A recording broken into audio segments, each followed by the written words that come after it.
Nancy Pelosi and the future of organization in the new Congress.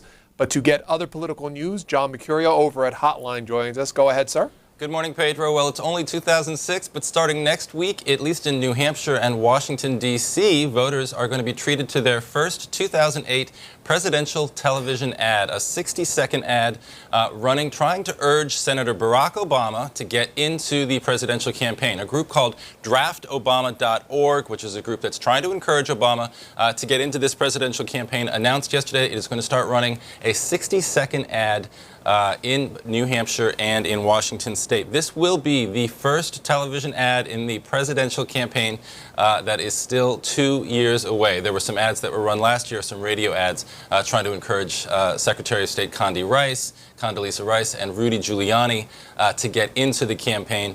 But at this point, this would be the very first ad, as I said, to run for that television ad to run for 2008. It's called Believe Again. The ad will be called Believe Again, and it's trying to encourage people from both parties, from all parties, to get behind Barack Obama as sort of a voice of new politics in America. So get ready.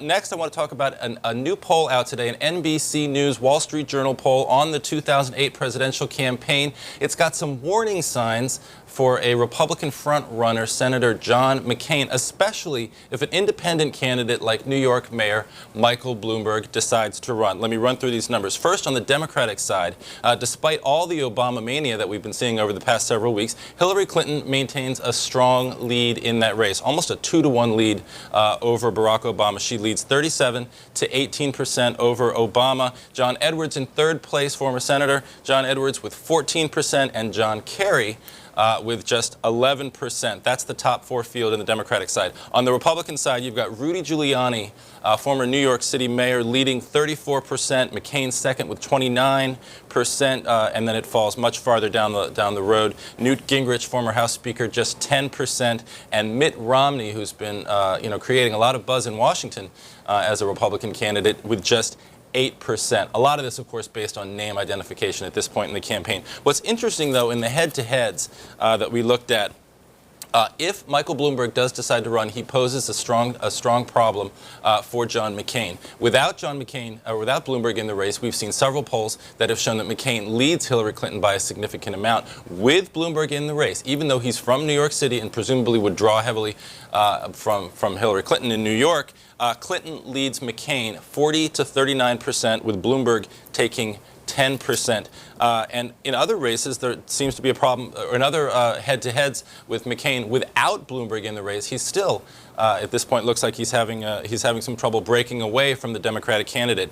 Facing just Barack Obama, a McCain-Obama head-to-head. McCain with 43%, Obama 38%. And against John Edwards, the 2004 vice presidential candidate, obviously has widespread name ID, which is attributing, I think, some part of it. Edwards leads McCain 43% to 41%. So not particularly good news for John McCain in that poll.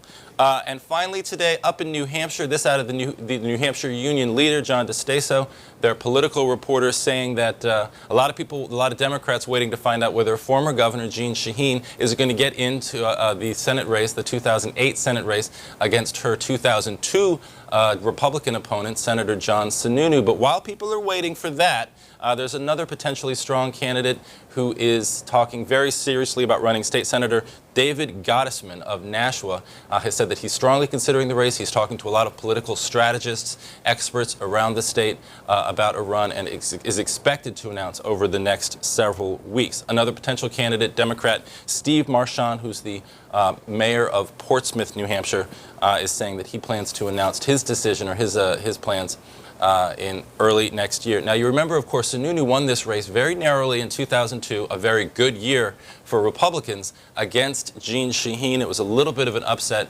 But since then, New Hampshire has seen a little bit of a trend towards Democrats. Just last month, you saw Democrats defeat both Republican House members of the congressional delegation, and Democrats took back the state legislature. So a lot of warning signs, I think, for Republicans in New Hampshire for 2008. Pedro? John Mercurio, thank you very much. Thank you.